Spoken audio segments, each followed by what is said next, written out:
إن الحمد لله نحمده ونستعينه ونستغفره ونؤمن به ونتوكل عليه ونعوذ بالله من شرور أنفسنا ومن سيئات أعمالنا من يهده الله فلا مضل له ومن يضلله فلا هادي له أشهد أن لا إله إلا الله وحده لا شريك له وأشهد أن سيدنا ونبينا وحبيبنا وشفيعنا ومولانا محمدا عبده ورسوله صلى الله عليه وعلى آله وصحبه وسلم.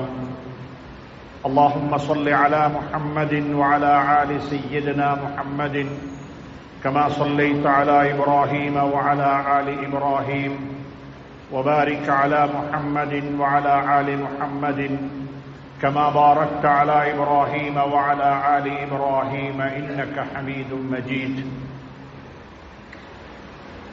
وقد قال الله تبارك وتعالى بعد أعوذ بالله من الشيطان الرجيم يريدون ليطفئوا نور الله بأفواههم والله متم نوره ولو كره الكافرون. صدق الله العلي العظيم.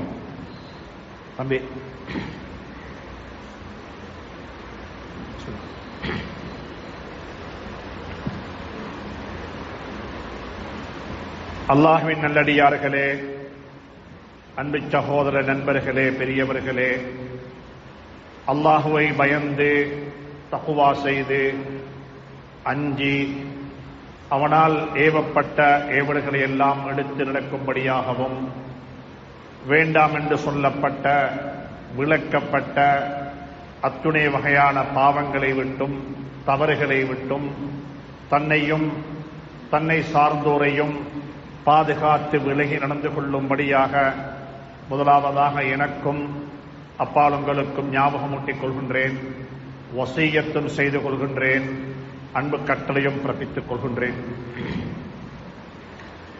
அன்புக்குரிய இஸ்லாமிய சகோதரர்களே, பெரியவர்களே, நண்பர்களே, உலகத்தில் யாருக்கெல்லாம் வரலாறுகள் எழுதப்பட்டிருக்கிறதோ அவர்களுடைய வரலாறுகளை படித்து பார்க்கும் பொழுது நம் அனைவருக்கும் ஒரு விடயம் நிச்சயமாக தென்படும். யாரெல்லாம் பிறருக்காக வேண்டி வாழ்ந்துவிட்டு மறைந்தார்களோ அவர்களுடைய வரலாறுகள் எழுதப்பட்டுவிடும்.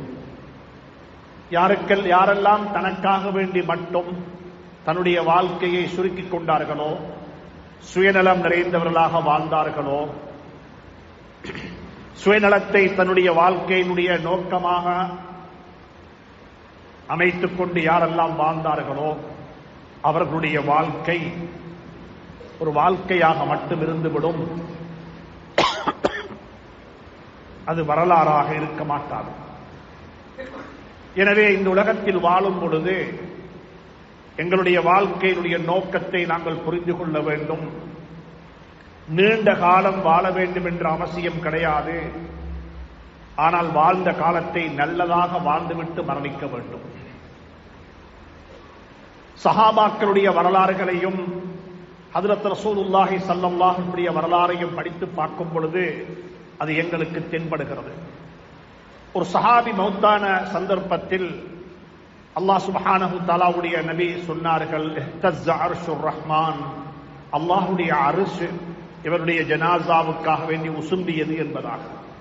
அதிர்ந்தது, ஒரு வகையான ஆட்டத்தை கண்டது அல்லாஹ்வுடைய அர்ஷ். இஹ்தஸ்ஸ அர்ஷுர் ரஹ்மான் என்று ஹதீஸில் பதிவு செய்யப்பட்டிருக்கிறது.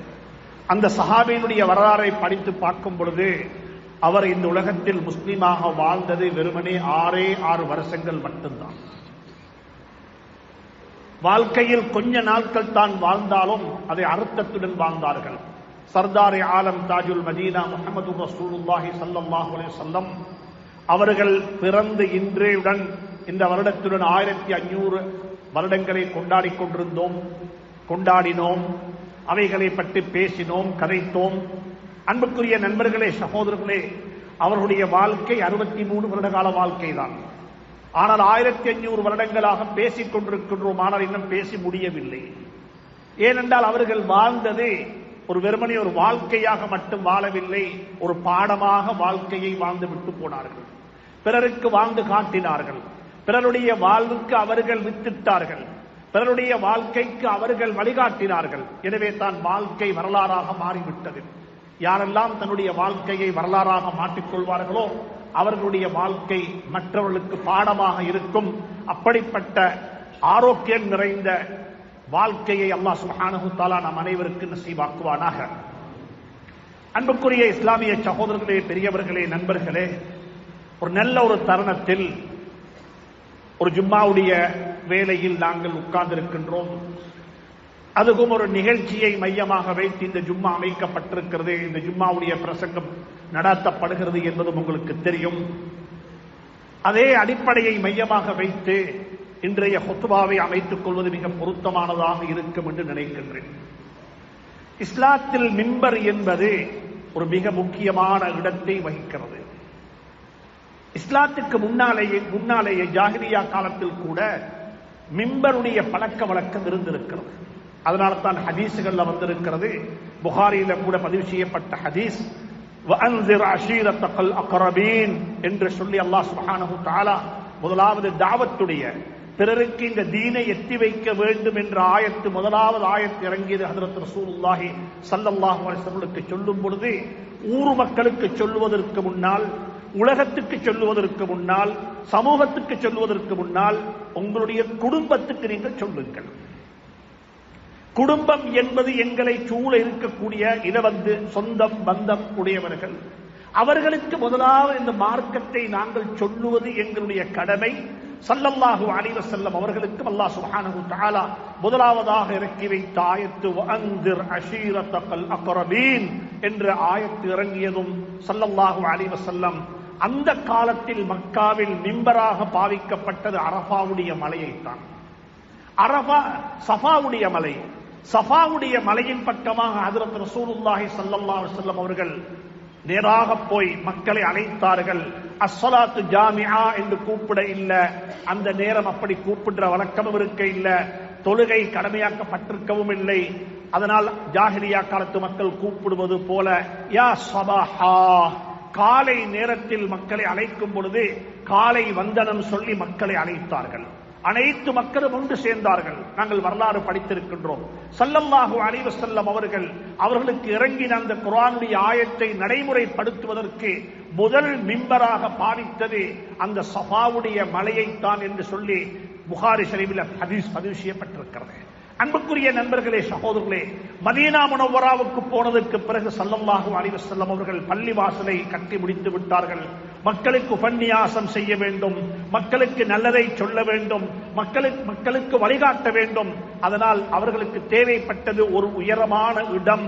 ஒரு மிம்பரை அமைத்துக் கொள்வதற்கு, ஒரு மிம்பரை கட்டிக்கொள்வதற்கு, ஒரு மிம்பரை ஏற்பாடு செய்து கொள்வதற்கு நேரமும் இடம் கொடுக்கவில்லை, காலமும் இடம் கொடுக்கவில்லை.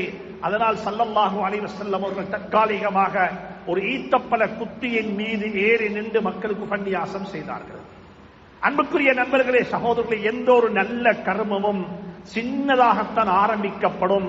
ஸல்லல்லாஹு அலைஹி வஸல்லம் அவருடைய முதலாவது மிம்பர் ஒரு ஈத்த மரத்தினுடைய ஒரு குத்தியின் மீது ஏறி நின்று ஸல்லல்லாஹு அலைஹி வஸல்லம் அவர்கள் பயான் செய்வார்கள், குத்பா செய்வார்கள், உபன்யாசம் செய்வார்கள், வழிகாட்டுவார்கள், மக்களை மோட்டிவேட் பண்ணுவார்கள். மக்களுக்கு தேவையான அனைத்து வழிகாட்டல்களையும் அந்த ஈத்தப்பல குத்தியின் இருந்து செய்து கொண்டிருந்தார்கள். சபைகள் கூடிவிட்டது, மக்கள் கூட்டமாக வந்து கொண்டிருக்கிறார்கள், வசதி வாய்ப்புகளும் வந்து கொண்டிருக்கிறது, தேவையும் இருக்கிறது. அதனால் ஹஜ்ரத் தமீமுத் தாரி ரலியல்லாஹு தஆலா அன்ஹு அவர்களுடைய ஒரு அபிப்பிராயத்தின் பிரகாரம் 3 படிகளை கொண்ட ஒரு மிம்பர் அமைக்கப்பட்டு அந்த மிம்பரின் மீது ஏறி ஸல்லல்லாஹு அலைஹி வஸல்லம் அவர்கள் உபன்யாசம் செய்த நாள் ஒரு கவலையான நாள். ஒரு புறத்தில் சந்தோஷம், ஒரு புதிய ஒரு மிம்பர் அமைக்கப்பட்டிருக்கிறது. 3 படிகள் வைத்து அந்த மிம்பர் அமைக்கப்பட்டது. அந்த மிம்பரின் மீது ஏறி ஸல்லல்லாஹு அலைஹி வஸல்லம் அவர்கள் குத்பா பிரசங்கம் செய்ய ஆரம்பித்தது தான் தாமதம். பக்கத்தில் இருந்த ஒரு குழந்தை அழுவது போன்று ஒரு சத்தம் கேட்டது. திரும்பி பார்த்தால் அந்த ஈத்தப்பல குத்தி அழுது கொண்டிருக்கிறது. அந்த அழுகையினுடைய சத்தத்தை சஹாபாக்களும் செவிமடுத்தார்கள். பக்கத்தில் உள்ள அனைவரும் செவிமடித்தார்கள். ஸல்லல்லாஹு அலைஹி வஸல்லம் மிம்பர்ல இருந்து இறங்கி அந்த ஈத்தப்பழ குத்தியை அமைதிப்படுத்தினார்கள். அந்த கட்டையை, அந்த மரக்குத்தியை அமைதிப்படுத்தி ஸல்லல்லாஹு அலைஹி வஸல்லம் அவர்கள் ஆறுதல் சொன்னார்கள். சொல்லிவிட்டு சொன்னார்கள், நான் இதற்கு ஆறுதல் சொல்லவில்லை, ஆறுதல் சொல்லி இல்லாவிட்டால் கியாமத்து வரைக்கும் இது அழுது கொண்டே இருந்திருக்கும் என்று சொன்னார்கள். அன்புக்குரிய நண்பர்களே, சகோதரர்களே, புகாரில பதிவு செய்யப்பட்டிருக்கிற ஒரு பிரபல்யமான ஹதீஸ், ஸல்லல்லாஹு அலைஹி வஸல்லம் அவர்கள் எந்த மிம்பர்ல இருந்து ஏறி மக்களுக்கு உபன்யாசம் செய்தார்களோ அந்த மிம்பர் என்றைய தினம் அதை விட்டுவிட்டு இன்னமுண்டி பக்கமாக ஸல்லல்லாஹு அலைஹி வஸல்லம் ஏறினார்களோ அந்த நேரத்தில் அது அழுதது என்பது குர்ஆனும் இதற்கு சாட்சி சொல்லுகிறது. யௌம இதின் துஹத்திஸு அக்பாரஹா, யௌமஇதின் துஹத்திஸு அக்பாரஹா. எந்த இடத்தில் எந்த அமல்களை நாங்கள் செய்து கொண்டிருக்கின்றோமோ அந்த இடமும் எங்களுக்காக வேண்டி சாட்சி சொல்லும். இந்த மிம்பர் ஒரு நாளைக்கு கதைக்கும், இந்த பள்ளிவாசலும் கதைக்கும், நாங்கள் தஹஜ்ஜத் தொழக்கூடிய எங்களுடைய வீடுகளுடைய இடங்களும் கதைக்கும். யௌமஇதின் துஹத்திஸு அக்பாரஹா. நாளை கியாமத்துடைய நாளையில் இந்த இடம், பூமி எங்கள் சார்பாக சாட்சி சொல்லும். உலமாக்கள் எழுதியிருக்கிறார்கள், அன்புக்குரியவர்களே, தப்பித்தவறி வாழ்க்கையில் ஏதாவது ஒரு இடத்தில் எங்களால் நடக்கக்கூடாத ஒரு பாவம் நடந்துவிட்டால் அதே இடத்தில் போய் தௌபாவையும் செய்து விடுங்கள். எங்கிருந்து செய்தாலும் தௌபா ஏற்றுக்கொள்ளப்படும். ஆனால் எந்த பூமியில் அந்த பாவத்தை செய்தோமோ அதே பூமியிடத்தில் போய், அதே இடத்தில் போய் தௌபாவையும் செய்துவிட்டால் நாளை கியாமத்தில் அதே பூமி சொல்லும், எனக்கு மேலதான் இந்த பாவம் நிகழ்ந்தது. ஆனால் எத்தனையோ ஆண்டுகளுக்கு பிறகு, எத்தனையோ மாதங்களுக்கு பிறகு இதே பூமிக்கு மேல, எனக்கு மேல இவர் வந்து அந்த பாவத்துக்காக வேண்டி தௌபாவும் செய்துவிட்டு போனாரு என்று சொல்லி யௌமஇதின் துஹத்திஸு அக்பாரஹா, நாளை கியாமத்துடைய நாளையில் அந்த பூமி சாட்சி சொல்லும் என்று குர்ஆன் சொல்லுகிறது. இன்னொரு இடத்துல குர்ஆன் பேசுகிறது, உலகத்தை ஆண்ட ஒரு வம்பன், உலகத்தை ஆண்டு அன ரப்புக்குமுல் அலா, நான் தான் உலகத்தில் மிக பெரியவன் என்று சொல்லி, ரப் என்று சொல்லி, உங்களை எல்லாம் பராமரிக்கக்கூடிய, உங்களை எல்லாம் போஷிக்கக்கூடிய, உங்களுக்கெல்லாம் பாதுகாப்பு வழங்கக்கூடிய, உங்களை எல்லாம் நிர்வாகம் செய்யக்கூடியவன் நான் என்று சொல்லி தம்பட்டம் அடித்துக் கொண்டிருந்த ஃபிரௌனை பற்றி அல்லாஹ் சொல்லும்போது சொல்லுகிறான், ஃபமா பக்கத் அலைஹிமுஸ் ஸமாஉ வல் அர்த். ஸல்லல்லாஹு அலைஹி வஸல்லம் எந்த மிம்பரின் மீது ஏறி நின்று குத்பா செய்தார்களோ அந்த மிம்பர், அந்த ஈத்தப்பழ குத்தி ஹஜ்ரத் ரசூலுல்லாஹி ஸல்லல்லாஹு அலைஹி வஸல்லுக்காக வேண்டி அழுதது. ஆனால் ஃபிரௌனுடைய ஜனாஸா, ஃபிரௌன் என்று செத்து மடிந்தானோ அன்றைய தினம் அவனுக்காக வேண்டி வானம் பூமி அளவில்லை என்று குர்ஆன் சொல்லுகிறது. என்ன தெரியுமா அல்லாஹ் சொல்லுகிறான்? எங்களுக்கு பாடம் சொல்லித் தருகிறான். நீ எவ்வளவு பெரிய ஒரு மனிதனாக இருந்தாலும், எவ்வளவு வசதி வாய்ப்புடன் வாழ்ந்து கொண்டிருந்தாலும் உனக்காக வேண்டி அழக்கூடிய பூமியையும் உனக்காக வேண்டி அழக்கூடிய வானத்தையும் நீ தயார்படுத்தி விட்டு மௌத்தாக. நாங்கள் மரணிக்கக்கூடிய நாள் எங்களுடைய முஸல்லா எங்களை நினைத்து அழ வேண்டும். நாளைக்கு தஹஜ்ஜத் தொழக்கூடியவனை காணவில்லையே என்று சொல்லி. எனவே அன்புக்குரியவர்களே, பெரியவர்களே, ஸல்லல்லாஹு அலைஹி வஸல்லம் மிம்பருடைய வரலாறு அப்படித்தான் ஆரம்பிக்கப்பட்டது. இப்ப நாங்கள் யோசிக்க வேண்டும் இந்த மிம்பரை பற்றி. ஒரு ஹதீஸ்ல வந்திருக்கிறது, ஒரு பிரபல்யமான அழகான ஹதீஸ். ஸல்லல்லாஹு அலைஹி வஸல்லம் இந்த ஹதீஸ் திர்மிதி ஷரீஃபில் பதிவு செய்யப்பட்டிருக்கிறது. இமாம் பைஹகி போன்றவர்களும் இந்த ஹதீஸை பதிவு செய்திருக்கிறார்கள். ஸல்லல்லாஹு அலைஹி வஸல்லம் சொன்னார்கள், உலகத்தில் ஒரு மனிதன் நனவு செய்கின்றான். உதாரணமாக ஒரு அம்பு அவனால் செய்யப்படுகிறது.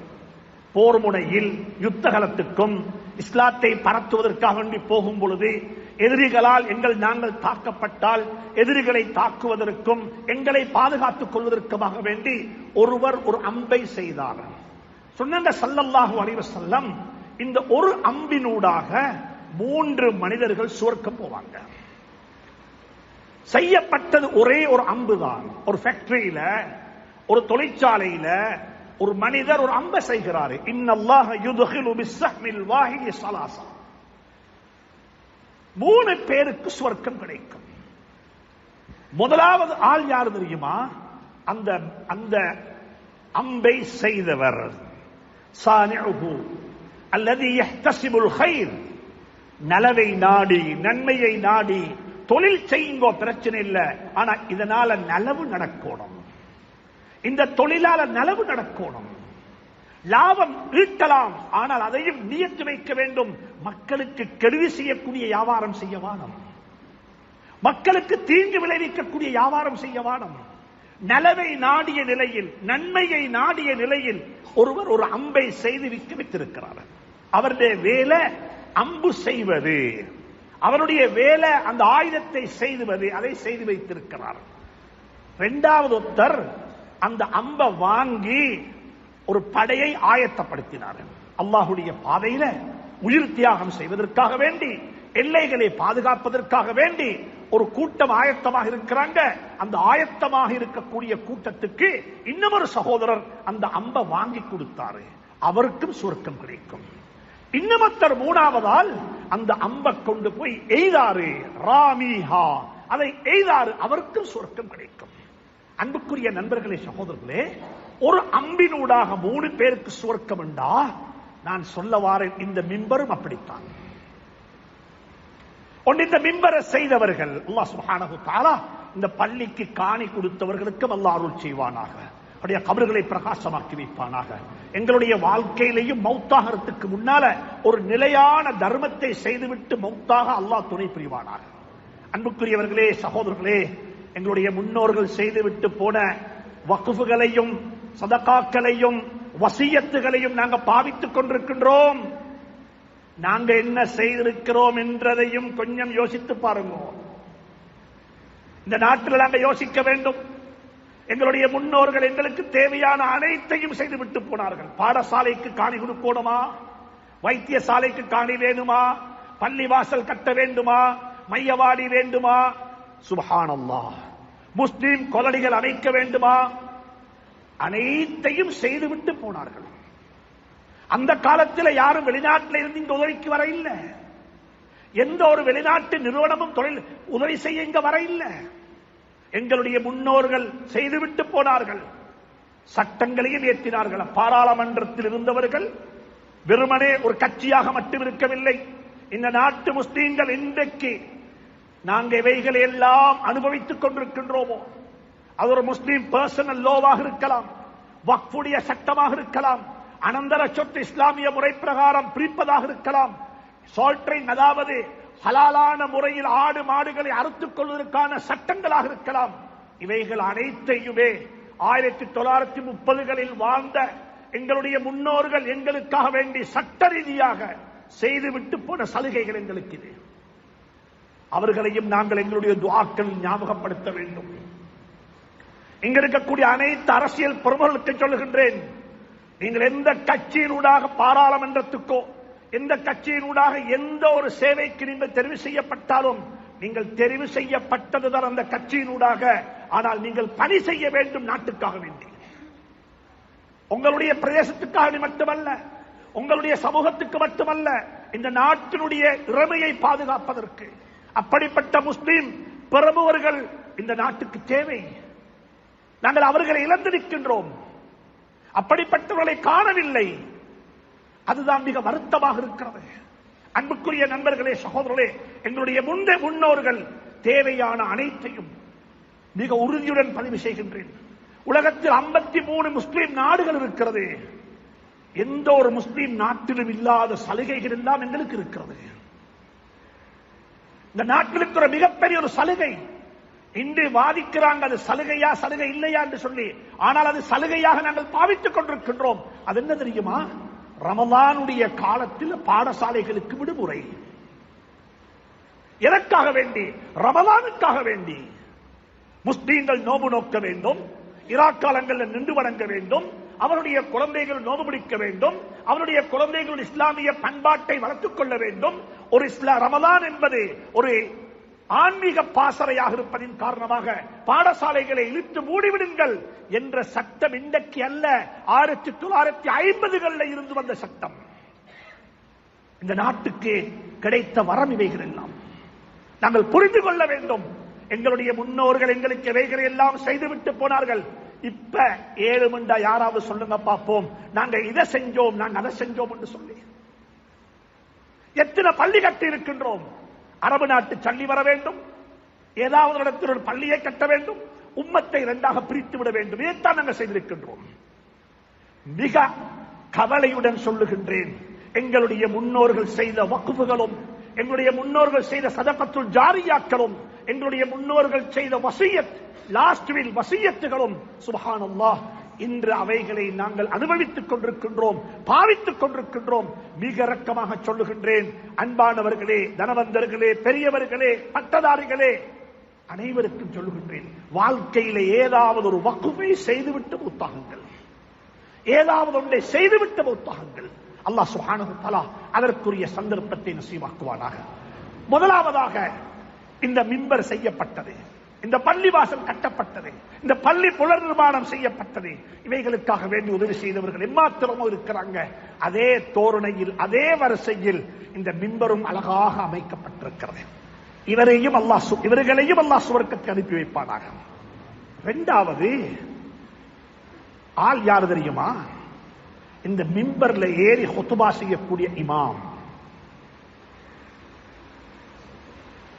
இந்த ஹுத்பா எப்படி அமைய வேண்டும், இந்த ஹுத்பா எப்படி இருக்க வேண்டும், ஸல்லல்லாஹு அலைஹி வஸல்லமுடைய ஹுத்பாக்கள் எப்படி இருந்தது, இந்த மிம்பர்ல எதை சொன்னார்கள், இப்படி சொன்னால் பொருத்தமா இருக்கும். எதைத்தான் சொல்லவில்லை மிம்பரில் இருந்து. எங்களுடைய மிம்பர்கள் ஒரு வருஷத்தில் 35 மணித்தியாலங்கள் மட்டும்தான் பாதிக்கப்படுகிறது. 35 hours, 35 மணித்தியாலங்கள் மட்டும்தான் ஒரு வருடத்தில் இந்த மிம்பர் நாங்கள் பாதிக்கின்றோம். ஆனா இந்த மிம்பர் நபியினுடைய காலத்தில் பாதிக்கப்பட்டது, ஒவ்வொரு நாளும் பாதிக்கப்பட்டது. இந்த மிம்பர் உயிரோட்டம் உள்ளதாக இருந்தது. இந்த மிம்பர்ல ஏறி ஹுத்பா செய்தது யாரு? ஹஜ்ரத் ரசூலுல்லாஹ், ஹஜ்ரத் அபூபக்கர், ஹஜ்ரத் உமர், ஹஜ்ரத் உஸ்மான், சுப்ஹானல்லாஹ், ஹஜ்ரத் அலி ரலியல்லாஹு தஆலா அன்ஹு. அப்பாசியாக்களுடைய ஆட்சி காலம் வரைக்கும் இந்த மிம்பர் எப்படி இருந்தது? இந்த மிம்பர் நாங்க ஏறி ஹுத்பா செய்கிற மிம்பர் அல்ல. எங்களை போல அவர்கள் போன்றவர்கள் ஏறி ஹுத்பா செய்வதல்ல. தண்ணி இல்லாவிட்டால் தயமம் செய்ய வேண்டுமே என்பதற்காக வேண்டி ஏறி இருக்கின்றோம். இந்த மிம்பர் எப்படி இருக்க வேண்டும்? மிம்பர்ல இருக்கக்கூடிய உலமாக்கள், ஹுத்பா ஓதக்கூடியவர்கள் தன்னை எப்படி வலுப்படுத்திக் கொள்ள வேண்டும், சமூகத்துக்கு என்ன சொல்ல வேண்டும், இப்படி சொன்னால் மிக பொருத்தமாக இருக்கும். உலகம் பிரச்சனை பட்டுக் கொண்டிருக்கும் பொழுது, உலகம் சிக்கல் இருக்கும் பொழுது, உலகம் அழுத்தத்தில் இருக்கும் பொழுது மிம்பர்கள் தூங்கக்கூடாது, மிம்பர்கள் விழித்திருக்க வேண்டும். சமூகத்தில் வாலிபர்களுடைய பிரச்சனையா, குடும்ப பிரச்சனையா, நாட்டு பிரச்சனையா, கல்வி பிரச்சனையா, அந்த நேரத்தில் மிம்பர்கள் தூங்கக்கூடாது, மிம்பர் விழித்திருக்க வேண்டும். மிம்பர் அந்த பிரச்சனைகளுக்கு தீர்வு கொடுக்கக்கூடியதாக இருக்க வேண்டும். அல்லாமா இப்னுல் கய்யிம் ரஹ்மத்துல்லாஹி அலைஹி ஜாதுல் மஆத் என்ற தன்னுடைய கிதாபில் இப்படி சொல்லுகிறார்கள், ஸல்லல்லாஹு அலைஹி வஸல்லம் மிம்பர் எப்படி இருந்துச்சு, அவருடைய மிம்பருடைய உயிரோட்டம் எப்படி இருந்துச்சு. கான யக்துபு ஃபீ குல்லி வக்தின் பிமா யக்ததீஹி அல் ஹாஜத்துல் முஹாத்திபீன வ மஸ்லஹத்துஹும். ஜாதுல் மஆதுடைய வார்த்தைகளில் ஸல்லல்லாஹு அலைஹி வஸல்லம் மிம்பர் எப்படி தெரியுமா இருக்கும்? ஹுத்பா, மக்களுக்கு இன்றைக்கு என்ன தேவை? கண்ணியமான உலமாக்களுக்கு சொல்லுகின்றேன், தயவு செய்து ஆயத்தம் இல்லாமல் மிம்பருக்கு வர வேண்டாம். எதையாவது சொல்லிட்டு போம் என்று மிம்பருக்கு வர வேண்டாம். பொருத்தமில்லாத விடயங்களை சொல்ல வேண்டாம். சமூகத்தை பிரிக்க வேண்டிய விடயங்களை சொல்ல வேண்டாம். சமூகத்தை இணைக்க வேண்டும், சமூகத்தை சேர்க்க வேண்டும், அனைவருக்கு தேவையானதாக இருக்க வேண்டும். என்னை மன்னித்துக் கொள்ளுங்கள், இன்றைக்கு நடப்பது என்ன தெரியுமா? பெரும்பாலும், ஒரு சில இடங்களை தவிர பெரும்பாலும் ஹஜ்ரத்துக்கு என்ன தெரியும், இமாமுக்கு என்ன தெரியுமோ அதை சொல்லிவிட்டு போறதாக மிம்பர்கள் மாறிவிட்டது. மிம்பர் அப்படிப்பட்ட இடம் அல்ல. மிம்பர்கள் எப்படி இருக்க வேண்டும் என்றால், சமூகத்துக்கு என்ன தேவை? இன்றைக்கு திருமணத்தை பற்றி பேச வேண்டிய தேவை கிடையாது, இன்றைக்கு விவாகரத்தை பற்றி பேச வேண்டும். இன்றைக்கு பேச வேண்டியது ஆரோக்கியமான வாழ்க்கையை பற்றி. என்றால் முஸ்லிம் சமூகத்துடைய ஹெல்த் பெரிய கேள்விக்குறியாக இருந்து கொண்டிருக்கிறது. 100 சிங்கள சகோதரர்களை எடுத்துக்கொண்டால் 22 பேர் நோயாளி. உங்களை சூழ வாழக்கூடிய 100 தமிழ் சகோதரர்கள் எடுத்துக்கொண்டால் 20 பேர் நோயாளி. இந்த பள்ளி வாசலுக்குள் இருக்கக்கூடிய முஸ்லீம்கள்ல 100 பேர்ல 47 பேர் நோயாளி. எங்களுடைய உணவு பழக்க வழக்கம் இயற்கைக்கு முரணாக செயல்படுவது, இயற்கைக்கு முரணாக நாங்கள் செயல்படுவது. அன்புக்குரிய நண்பர்களே, சகோதரர்களே, இந்த மிம்பர் எப்பொழுதுமே சமூகத்துக்கு என்ன தேவை, மக்களுக்கு என்ன வேணும், இன்றைக்கு என்ன பேசப்பட வேண்டும் என்பதை விளங்கி பேசக்கூடிய இமாம்கள் மிம்பர்ல இருக்க வேண்டும். இந்த நேரத்தில் இன்னும் ஒன்றையும் சொல்லுகின்றேன். நான் மிம்பர்ல ஏறக்கூடிய இமாமை மட்டும் குறை சொல்லவில்லை, மிம்பர்ல ஏற்றக்கூடிய நிர்வாகியையும் குறை சொல்லுகின்றேன். நிர்வாகிகள் யோசிக்க வேண்டும். எங்களுக்கு ஒரு 3 வருட காலத்துக்கு நாங்கள் தெரிவு செய்யப்பட்டிருக்கிறோம் என்றிருந்தால் கிட்டத்தட்ட 160 ஜும்மாக்களுக்கு நாங்கள் பொறுப்பு. 160 ஜும்மாக்களுக்கு நாங்கள் வகை சொல்ல வேண்டும். யார் ஹுத்பா ஓத வேண்டும், என்ன சொல்லப்பட வேண்டும், மக்களுக்கு என்ன புத்தி தேவைப்படுகிறது, மக்கள் எப்படி வழிநடத்தப்பட வேண்டும், உயிரோட்டமுள்ள கால நேரத்துக்கு பொருத்தமான அறிவுபூர்வமான விஞ்ஞான பூர்வமான ஈமானிய உணர்வுகளை தூண்டக்கூடிய ஹுத்பாக்கள் அமைய வேண்டும் என்பதற்கு பள்ளிவாசலுடைய நிர்வாகிகளும் பொறுப்பு என்பதை ஞாபகப்படுத்திக் கொள்ள விரும்புகின்றேன். அதே போல 3வது ஒரு கூட்டம் இருக்கிறாங்க, அவர்களையும் ஞாபகப்படுத்துகின்றேன். இந்த உலமாவை உருவாக்கின மதரசாக்கள், இந்த உலமாக்களை உருவாக்கிய மதரசாக்கள், நாங்க சர்டிபிகேட் கொடுத்து ஷஹாதத்து கொடுத்து வருடத்துக்கு 500க்கு மேற்பட்ட உலமாக்களுக்கு நாங்கள் தஹ்சீல் கொடுக்கிறோம் என்றால் அந்த உலமாக்கள் என்ன ஸ்கில்ஸோட, என்ன திறமைகளோட, என்ன விழுமியங்களோட, எப்படிப்பட்ட சமூகத்துக்கு தேவையான, சமூகத்தை வருடத்துக்கு தேவையான கெப்பாசிட்டியோட அவர்களை நாங்கள் வெளியாக்குறோம் என்பதையும் உலமா சமூகம், மதரசா சமூகம், பள்ளி நிர்வாக சமூகம், ஏன் பாடசாலைகள் உட்பட அனைத்தும் இதை பற்றி யோசிக்க வேண்டும். அப்படி அனைவருமாக யோசித்தால் மட்டும்தான் இந்த மிம்பர்கள் உயிரோட்டம் உள்ளதாக இருக்கும். அதனால தான் சொல்றாங்க, இப்னுல் கய்யிம் ரஹ்மத்துல்லாஹி அலைஹி மீண்டும் சொல்றாங்க, ஸல்லல்லாஹுடைய ஹுத்பா எப்படி தெரியுமா இருக்கும், வகான யஅமுரு பிமுக்தலல் ஹால் ஃபீ ஹுத்பத்திஹி ஃபஇதா ரஆ மின்ஹும் ذا فاقة وحاجة أمر بالصدقة وحضهم عليها. சுப்ஹானல்லாஹ். ஹஜ்ரத் ரசூலுல்லாஹுடைய ஹுத்பா எப்படி தெரியுமா இருக்கும், காலத்துக்கு நேரத்துக்கு தேவையான பொருத்தமானதாக இருக்கும். மக்களுக்கு மத்தியில் வறுமையை கண்டால் சதகாவை கொண்டேவுவார்கள், சதகா செய்யுங்கள், சதகா செய்யுங்கள். மக்களுக்கு மத்தியில் வீண்வரியத்தை கண்டால் மக்களை எச்சரிக்கை செய்வார்கள். இப்படியாகத்தான் ஸல்லல்லாஹுடைய மிம்பர்கள் இருந்தது என்பதை இமாம் இப்னுல் கய்யிம் ரஹ்மத்துல்லாஹி அலைஹி திருப்பி சொல்லுகிறார்கள் தன்னுடைய பிரபல்யமான கிதாபு ஜாதுல் மஆத்ல. எனவே அன்புக்குரியவர்களே, சகோதரர்களே, பெரியார்களே, இந்த மிம்பர் உயிரோட்டம் உள்ளதாக இருக்க வேண்டும். நபியினுடைய காலத்துல இந்த மிம்பர் எதுக்கெல்லாம் பாவிச்சாங்க நாங்க எல்லாரும் பார்த்திருக்கின்றோம். மிம்பர் எப்படிப்பட்ட இடம் தெரியுமா? ஒரு நாள் மிம்பர்ல ஏறுறாங்க ஸல்லல்லாஹு அலைஹி வஸல்லம், முதலாவது படியில கால் வச்சாங்க, ஆமீன் என்றாங்க. ஒரு வித்தியாசமான பழக்கம், வளமையாக அப்படி கேட்டுள்ள சஹாபாக்கள். இன்றைக்குத்தான் கேட்டோம் சஹாபாக்கள் ஆமீன் என்று சொன்னாங்க ஸல்லல்லாஹு அலைஹி வஸல்லம். 2வது படியில கால் வச்சாங்க, ஆமீன் என்றாங்க. 3வது படியில கால் வச்சாங்க, ஆமீன் என்றாங்க. சஹாபாக்களுக்கு விளங்க இல்லை, ஹுத்பா நடந்து முடிந்து விட்டது. சஹாபாக்கள் ஓடி போய் கேட்டாங்க நபியிடத்தில், யா ரசூலல்லாஹ், வித்தியாசமான ஒரு செயல்பாடு, ஆமீன் சொன்னீங்க எதுக்குன்னு கேட்டாங்க. மிம்பர் பதுவா செய்த இடம், ஞாபகம் வச்சுக்கோங்க. மிம்பர்ல பதுவாவும் நடக்கலாம். யாருக்கு பதுவா? யாருக்கு பதுவா? ரமலானுடைய மாதம் வருடத்தில் 1 மாசம் தான். தன்னுடைய பெற்றோர்களை அடைந்து அல்லது அவர்களில் ஒருவரை அடைந்து யாருக்கு சுவர்க்கம் கிடைக்க இல்லையோ அவன் நாசமாகட்டும். பெற்றோர்களை இருக்கிறாங்க, பெற்றோர்களை உதாசீனம் செய்கின்றோம், பெற்றோர்களை அவமதிக்கின்றோம், பெற்றோர்களை மதிக்க இல்ல, ரெஸ்பெக்ட் பண்ண இல்ல. அவங்க சம்பாரிச்சு கட்டி தந்த வீட்டில் அவங்க இப்ப இல்ல, அவங்க எங்கேயோ வாழ்றாங்க.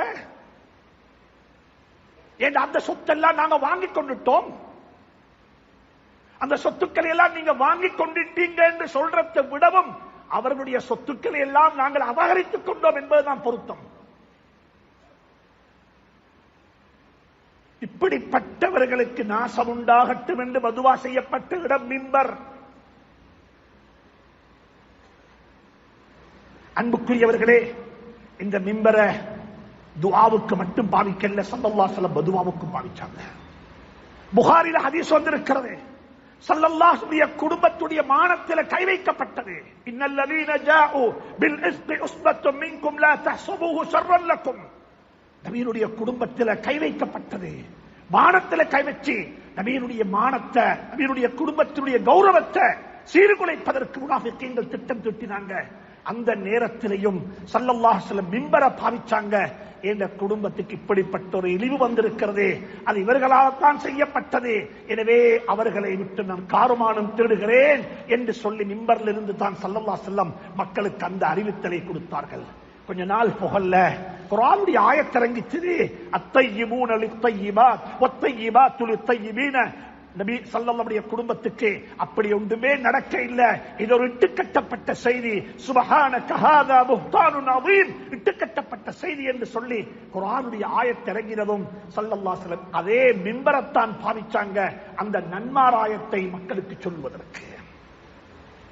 நீங்க எல்லாம் விவசாயிகள், இங்க இருக்கக்கூடிய அநேகமானவங்க விவசாயம் செய்றீங்க. மதீனா முனவ்வராவுல சஹாபாக்கள் விவசாயம் செய்தார்கள்.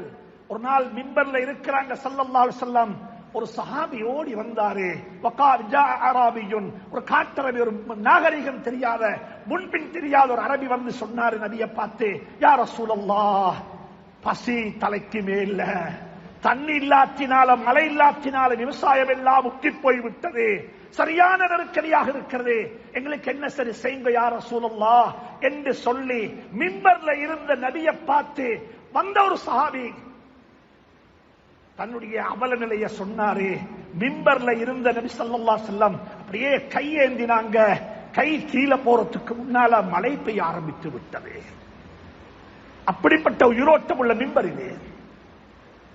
அடுத்த வாரம் அதே சஹாபி வந்து சொன்னார், யா ரசூலல்லாஹ், மழை பெய்து கொண்டே இருக்கிறது, கட்டிடங்கள் எல்லாம் கரைந்து கொண்டிருக்கிறேன், மண்ணால் கட்டப்பட்ட கட்டிடங்கள் எல்லாம் கரைந்து கொண்டிருக்கிறது, விவசாயம் எல்லாம் அழிந்து கொண்டிருக்கிறது, தண்ணிக்கு தாண்டு கொண்டிருக்கிறது, துஆ செய்யுங்கள் மழையை நிறுத்தும்படியாக.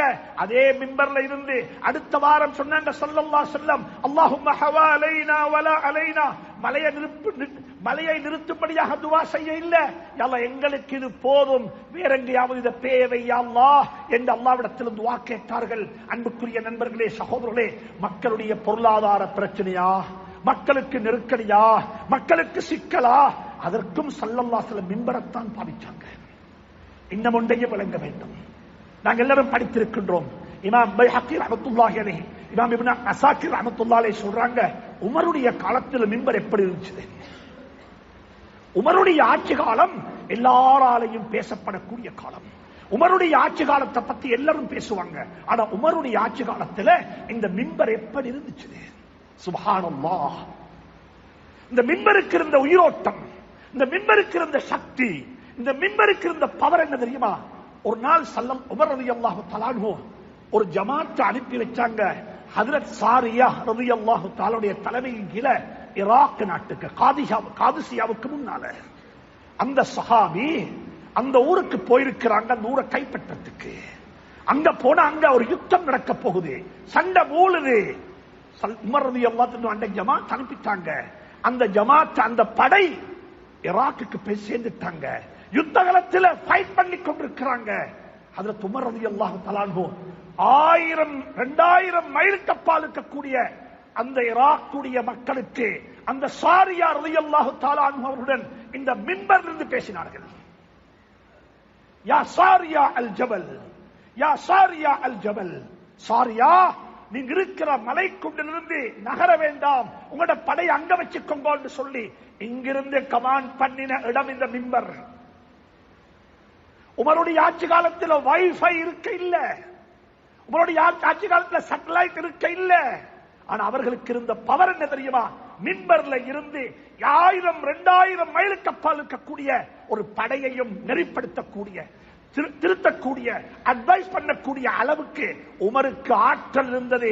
அந்த மிம்பர் அந்த அளவுக்கு உயிரோட்டம் உள்ளதாக இருந்திருக்கிறது. அன்புக்குரியவர்களே, சகோதரர்களே, சமூகத்தில் பிரச்சனை வந்துச்சு. என்ன பிரச்சனை தெரியுமா? இன்னைக்கு இந்த ஊர்ல இருக்கிற பிரச்சனை கைக்கூலி பிரச்சனை, கைக்கூலி சீதன பிரச்சனை. யாரிடத்திலேயுமே அனந்தர சொத்து பங்கு வைக்கிறதுக்கு சொத்து இல்ல. என்ன மௌத்தாக முந்தி எல்லாத்தையுமே எல்லா சொத்துக்களையுமே குழந்தைகள் பறித்துக் கொண்டு விட்டார்கள். குழந்தைகளுக்கு நாங்கள் கொடுத்து விட்டோம். அதுதான் நடக்குது. ஆனா மதீனாவில் இருந்த பிரச்சனை வேற பிரச்சனை. அந்த பிரச்சனை எங்கட பிரச்சனைக்கு மாற்றமான பிரச்சனை. அங்குள்ள பிரச்சனை தெரியுமா? பெண்கள் கேட்கிற மகர் தொகை கூட. பெண்கள் ஒவ்வொரு பெண்ணும் சொல்லுவாங்க, கல்யாணம் முடிக்கிறதுக்கு முன்னால எனக்கு ஒரு குமியல் தங்கம் வேணும், எனக்கு 2 கிலோ தங்கம் வேணும், எனக்கு 5 கிலோ தங்கம் வேணும். சுப்ஹானல்லாஹ். அந்த காலத்து பெண்களுக்கு இருந்த பவர் இது. பெண்கள் அப்படிப்பட்டவர்கள். இஸ்லாத்தில்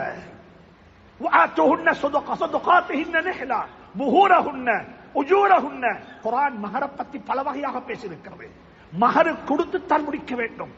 நான் நினைக்கிறேன் குர்ஆன்ல 9 இடத்தில் அல்லாஹ் சுப்ஹானஹு வ தஆலா மஹர பத்தி பேசி இருக்கின்றான்.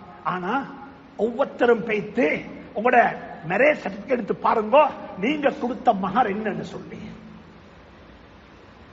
அந்த மஹரை கொஞ்சம் வாசித்து பாருங்க. பேய்த்து நீங்க கொடுத்த பணத்தால என்ன செய்யலாம்? இது ஒரு விளையாட்டா? அல்லாஹ் சொல்லுகிறான் மஹர் கொடுத்த முடி. எவ்வளவு கொடுக்கணும் மஹர்? உலமாக்கள் இதை விளங்கப்படுத்த வேண்டும். உலமாக்கள் இதை பேச வேண்டும். மஹர் தொகை எப்படி நிர்ணயிக்கப்பட வேண்டும்? மதரசாக்கள்ல மட்டும் இந்த கல்வி முடங்கி நின்று இந்த பிரயோஜனமும் கிடையாது. மதரசாக்கள் ஓதி கொடுக்கப்படக்கூடிய இந்த கல்வி சமூகமயப்படுத்தப்பட வேண்டும். அன்புக்குரிய நண்பர்களே, சகோதரர்களே, உங்களுடைய ஆட்சி காலத்தில் மக்கள், பெண்கள், தாய்மார்கள், சகோதரிகள் பெரிய அளவுல மகர் டிமாண்ட் பண்ணினாங்க. அதனால இருக்கிற ஆண்களுக்கு சரியான கஷ்டம். அதிகமான ஆட்களுக்கு நிக்காக செய்ய, திருமணம் முடிக்கிறதுக்கு கஷ்டமாக இருந்துச்சு. என்ற மகர் தொகை அளவுக்கு அதிகமாக இருந்ததின் காரணமாக உமர் ரலியல்லாஹு தஆலா அன்ஹு மிம்பர்ல ஏறி அன்றைக்கு ஒரு பயான் செஞ்சாங்க, ஹுதுபா செஞ்சாங்க. என்ன தெரியுமா ஹுதுபா? ஏண்ட நிர்வாகத்தில், ஏண்ட ஆட்சியில, ஏண்ட அட்மினிஸ்ட்ரேஷன்ல நான் ஒரு சேஞ்ச் ஒன்று கொண்டு வர போறேன், ஒரு அமெண்ட்மெண்ட் செய்ய போறேன், மகருடைய தொகையை நிர்ணயிக்க போறேன். இவ்வளவு தான் மகர். இந்த குடும்பத்தில் இந்த வசதியுள்ள பெண்ணுக்கு மகர் இவ்வளவு, இந்த பெண்ணுக்கு மகர் இவ்வளவு என்று சொல்லி நான் அதை சிஸ்டமைஸ் பண்ணி மகருடைய தொகையை நிர்ணயிக்க போறேன் என்று சொல்லி உமர் ரலியல்லாஹு தஆலா அன்ஹு தந்த கருத்தை முன்வைக்கிறாங்க. பின் வரிசையில இருந்த ஒரு தாய் அவ எழுப்பினா, நான் சொல்ற இந்த சஹாபாக்களுடைய காலம் எங்களால் பார்க்க முடியாது. ஒரு பெண்ணுக்கு இருந்த ரைட்ஸ், ஒரு பெண்ணுக்கு இருந்த உரிமை, ஒரு பெண்ணுடைய வாய்ஸ் ஹதீஸ்ல பதிவு செய்யப்பட்டிருக்கிறது. பள்ளிவாசலுடைய பின்பக்கத்தில் இருந்து. இன்றைக்கு இந்த பள்ளி வளாகத்துக்குள்ளே நாங்கள் பெண்கள் எடுக்க மாட்டோம். எங்கட பள்ளிவாசல்களுக்குள்ள பெண்கள் வருவது என்பது ரமலான்ல மட்டும்தான்.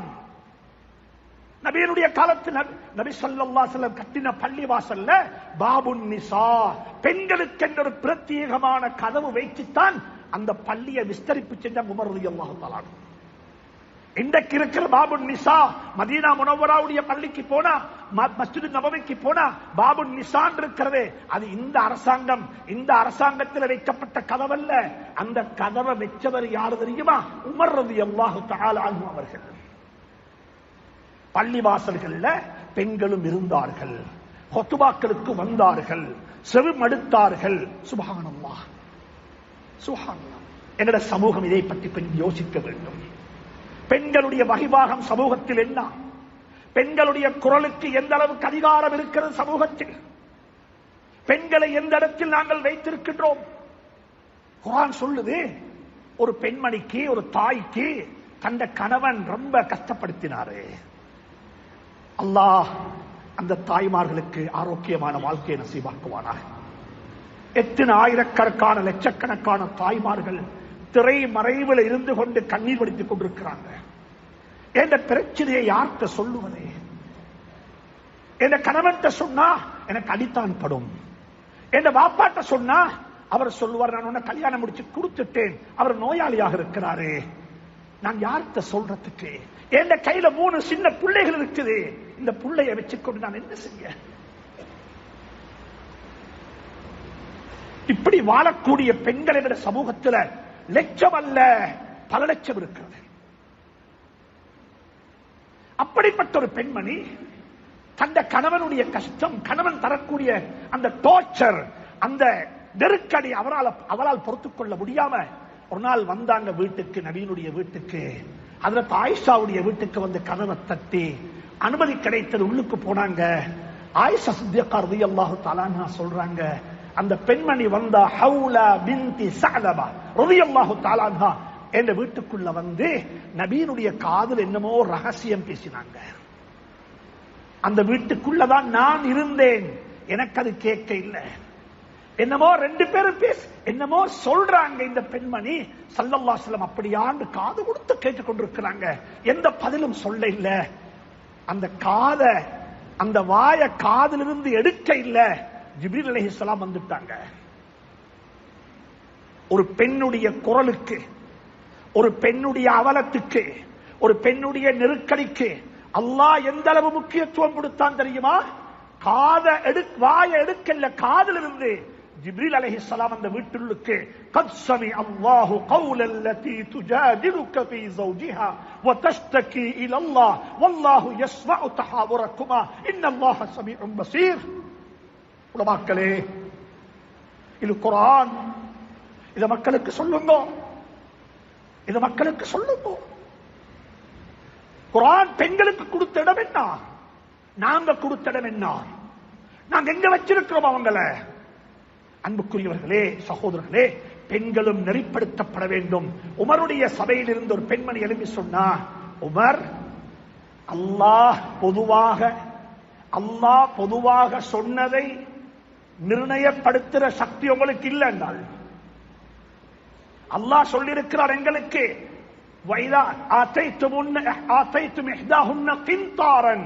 நீங்க கல்யாணம் முடிக்கும் பொழுது மகராக ஒரு குவியல் தங்கம் கொடுத்து நீங்க முடித்தாலும் சரி, விவாகரத்து பெற்று போகும் பொழுது அந்த குவியலை உங்களுக்கு கேட்க முடியாது. அது அந்த பெண்ணுடையது தான், அது அங்க கொடுத்துட்டு தான் வர வேண்டும் என்று குர்ஆன் சொல்லுது. ஒரு அளவை சொல்லாம ஒரு குவியல் என்று சொன்னதை மட்டுப்படுத்துறதுக்கு உங்களுக்கு சக்தி யாரு தந்தது என்று யாரு கேட்டா? ஒரு பெண்மணி கேட்டா. பின்னால் இருந்து உமர் ரலியல்லாஹு தஆலா அன்ஹு மிம்பர்ல இருந்தே வாபஸ் வாங்கிக் கொண்டாங்க.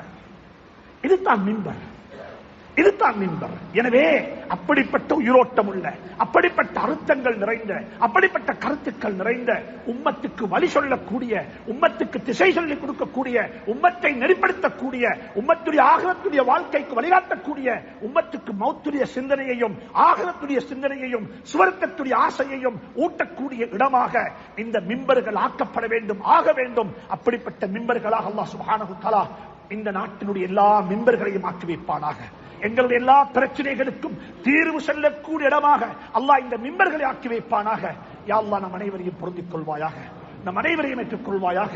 இந்த மிம்பரை உருவாக்கி கொடுத்தவர்கள், இந்த பள்ளி வாசலை கட்டியவர்கள், இந்த பள்ளிக்கு காணி பூமி கொடுத்தவர்கள், இந்த பள்ளிக்காக வேண்டிய ஏனைய வக்ஃபுகள் செய்தவர்கள், இந்த பள்ளியை நிர்வகிக்கக்கூடியவர்கள், இந்த பள்ளியை தொழுகையை கொண்டு அலங்கரிக்கக்கூடியவர்கள், இந்த பள்ளி வாசலுடைய உலமாக்கள், இந்த பள்ளிக்கு குர்ஆன் ஓத வரக்கூடிய மாணவ மாணவிகள் அனைவரையும் அல்லாஹ் பொருந்திக் கொள்வானாக, அனைவரையும் அல்லாஹ் ஏற்றுக் கொள்வானாக, அனைவருக்கும் அல்லாஹ் கைர் செய்வானாக, அனைவருக்கும் அல்லாஹ் பரக்கத்து செய்வானாக. இந்த மிம்பர் திறக்கப்பட்ட நாளையில என்ற நீண்ட நாள் ஒரு கனவு இருந்தது. என்ன தெரியுமா? இந்த நாட்டில் இருக்கக்கூடிய உயர் அதிகாரிகளும் தீனுடைய எல்லைகளுக்குள்ள வர வேண்டும். கிறிஸ்தவ பாடசாலைகள்ல ஃபாதர்ஸ் தான் பிரின்சிபலா இருப்பாங்க. இந்த நாட்டில் 250 கிறிஸ்துவ பாடசாலைகள் இருக்கிறது. இந்த நாட்டில் 950 முஸ்லீம் பாடசாலை இருக்கிறது. எத்தனை முஸ்லீம் பாடசாலைகள்ல கேப்பபிளான, பொருத்தமான, தகுதியான உலமாக்கள் பிரின்சிபலா இருக்கிறாங்க, பிரின்சிபலா இருக்கிறாங்க. இன்னைக்கு இந்த பள்ளியில வாங்க சொன்னது ஒரு டிஸ்ட்ரிக்ட் உடைய ஜட்ஜ். இந்த நாட்டில் நீதித்துறையில் இருக்கிற ஒரு ஹையர் ஸ்டாண்டர்ட் உள்ள ஒருத்தர் மஹ்ஷர் ஓதி அவர் வாங்க சொல்லி இந்த இடத்தை அழகுபடுத்தேனும் என்றால் நாங்க எதிர்பார்க்கிறது தெரியுமா? அப்படிப்பட்ட உத்தியோகத்தர்கள், அப்படிப்பட்ட உயரதிகாரிகள் இஸ்லாத்தினுடைய ஷிஆர்களையும் இஸ்லாத்தினுடைய அடையாளங்களையும் இஸ்லாத்தினுடைய விழுமியங்களையும் மக்களுக்கு சொல்லக்கூடியவர்களாக நாங்க இருப்போம் என்றிருந்தா எங்களை பார்த்து மக்கள் திருந்திக் கொள்வார்கள். அப்படிப்பட்ட ஒரு நல்ல நாளையில இந்த இடத்தை எல்லாம் பொருந்திக் கொள்வானாக, ஏற்றுக்கொள்வானாக, கபூல் செய்வானாக. வஆகிர் தஅவானா அனில் ஹம்துலில்லாஹி ரப்பில் ஆலமீன்.